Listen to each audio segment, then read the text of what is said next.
Tidaklah Allah mempercepat, tidaklah Allah memperlambat, tapi pasti Allah memberi di waktu yang tepat. Cepat belum tentu baik, lambat pun belum tentu buruk. Karena Allah yang paling tahu kapan seorang hamba itu pantas menerima hadiah takdir terbaik darinya. Ikhtiarkan saja yang terbaik, lakukan saja yang terbaik. Semoga yang disemogakan Allah segerakan. Assalamualaikum, jumpa lagi dengan aku Ibu Asri, ibu rumah tangga yang ingin menyampaikan ilmu klasiknya sehingga banyak ibu-ibu yang bisa ambil manfaat, senantiasa sehat, ibadah lancar sampai Allah memanggil kita ke syurga, amin. Alhamdulillah, di video kali ini Ibu akan sedikit berbagi pengalaman ya teman-teman, sambil melihat Ibu sedang jalan-jalan pagi atau berjalan kaki di pagi hari bersama keluarga. Mungkin teman-teman yang area Bekasi tahu ya, daerah sini ini ada Gor Candrabaga, pusat kotanya Bekasi. Ibu kebetulan berjalan kaki agak jauh dari rumah nih minggu kemarin ke daerah Sumarekon, Car Free Day ya. Anak-anak tuh suka kalau diajak Car Free Day itu karena hadiahnya itu, rewardnya dapat jajanan yang bisa milih sendiri di area Car Free Day-nya.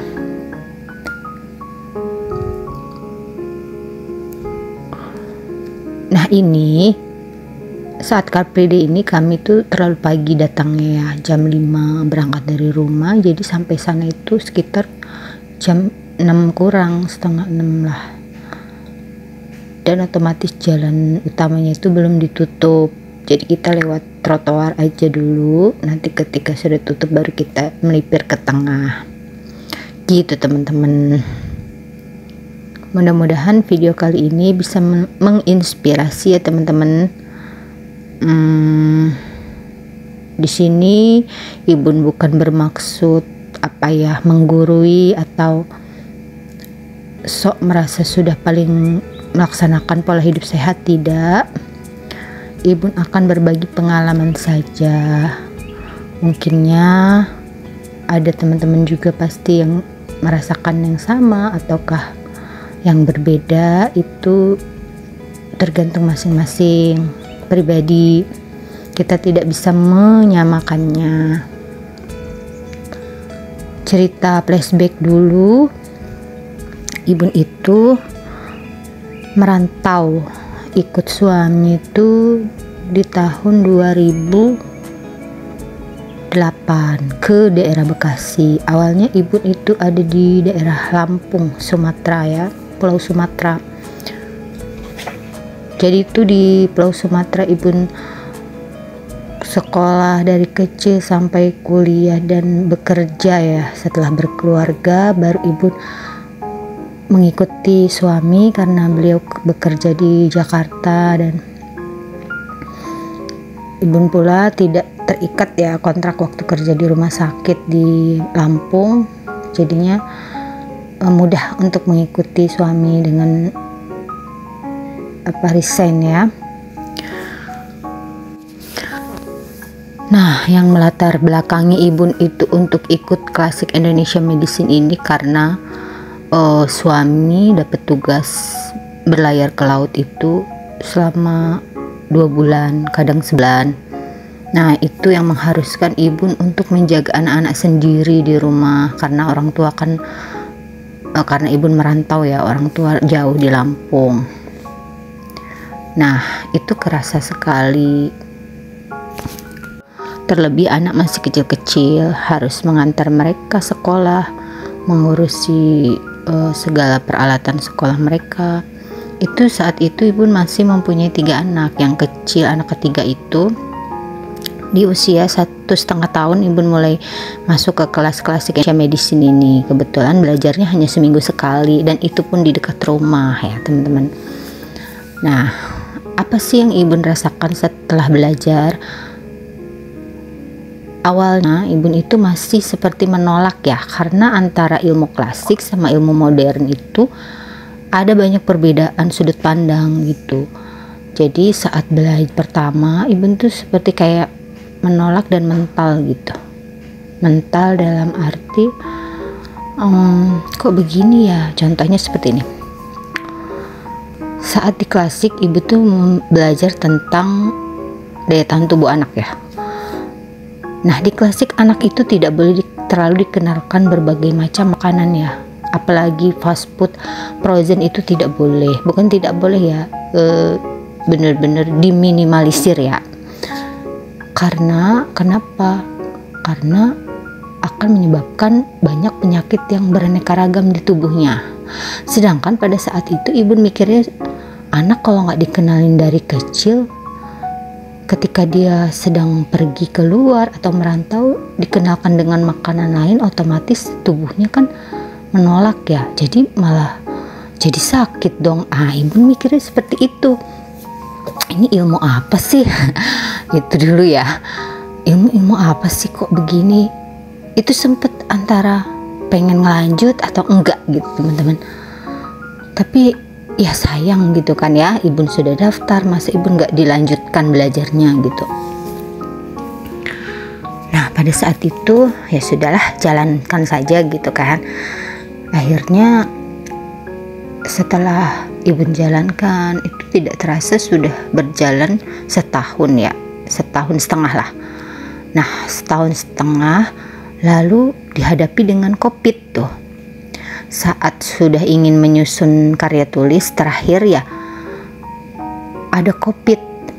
Nah saat itu kami sedang melakukan bakti sosial yang nantinya akan dijadikan karya tulis kelulusan. Saat itu COVID, jadinya sempat dijeda, baru berjalan sebulan yang harusnya 2 bulan. Sebulannya lagi itu setelah COVID gitu, jadi jauh sekali jaraknya. Nah kebetulan pas setelah COVID, pas saat COVID itu ibu hamil anak keempat. Nah ibu jadi punya generasi COVID nih di rumah. Itu saat itu disitulah ibu merasa ilmu ini sangat bermanfaat gitu teman-teman.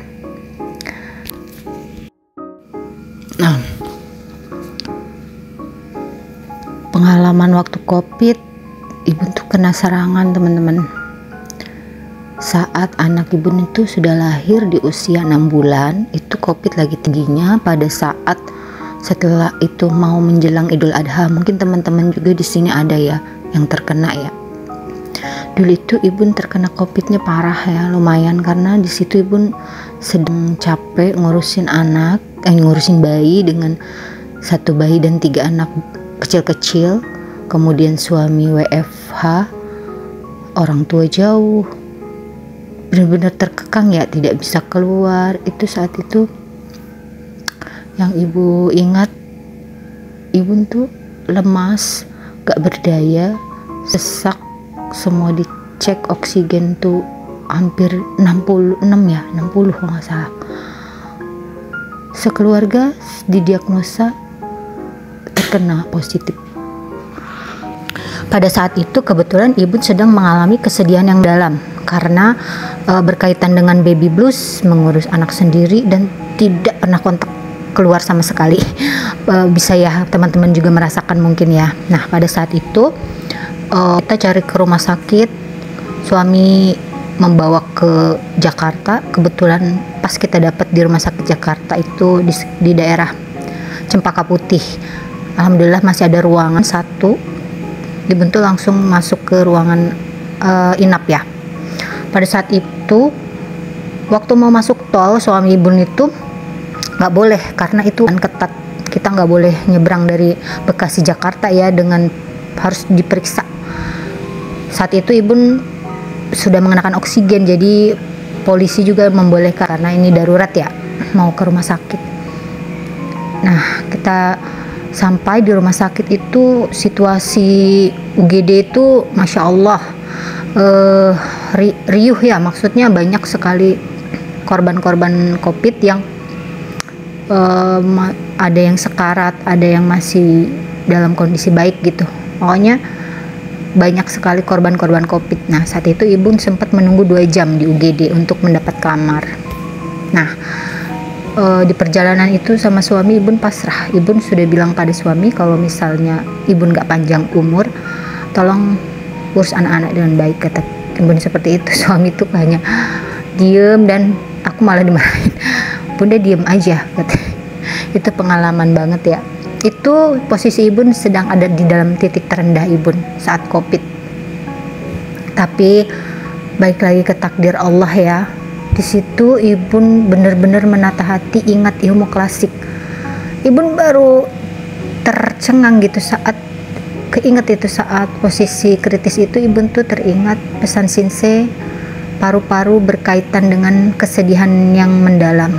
Langsung ibu mencoba melawan kesedihan-kesedihan itu, melawan sekeras mungkin dan berusaha enjoy. Saat dirawat pun ibu nggak mau mikirin macem-macem, enjoy sampai sama bayi pun ibu sampai lupa tuh seminggu ninggalin bayi. Dokter spesialis paru pun sampai masya Allah katanya ibu masuk dengan sangat kritis, keluar itu paru-parunya udah bersih katanya gitu, cepet perkembangan kesehatannya gitu. Dokter tuh sempat pesimis gitu ngeliat keadaan aku waktu masuk, kayak nggak ada harapan gitu karena yang lain sudah lewat gitu, masya Allah. Teringat ya masa-masa titik terendah ibu. Banyak hikmah yang bisa diambil dalam kejadian ini. Pastinya semua atas izin Allah, kesembuhan sakit yang ibu alami. Tapi di satu sisi ikhtiar ibu dalam segi kesehatan konvensionalnya, ibu berangkat ke rumah sakit, ibu minta pertolongan orang-orang medis.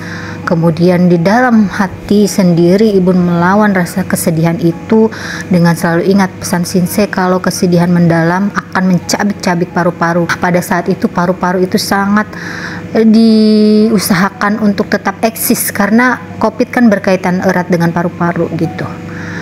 Semua atas izin Allah pastinya.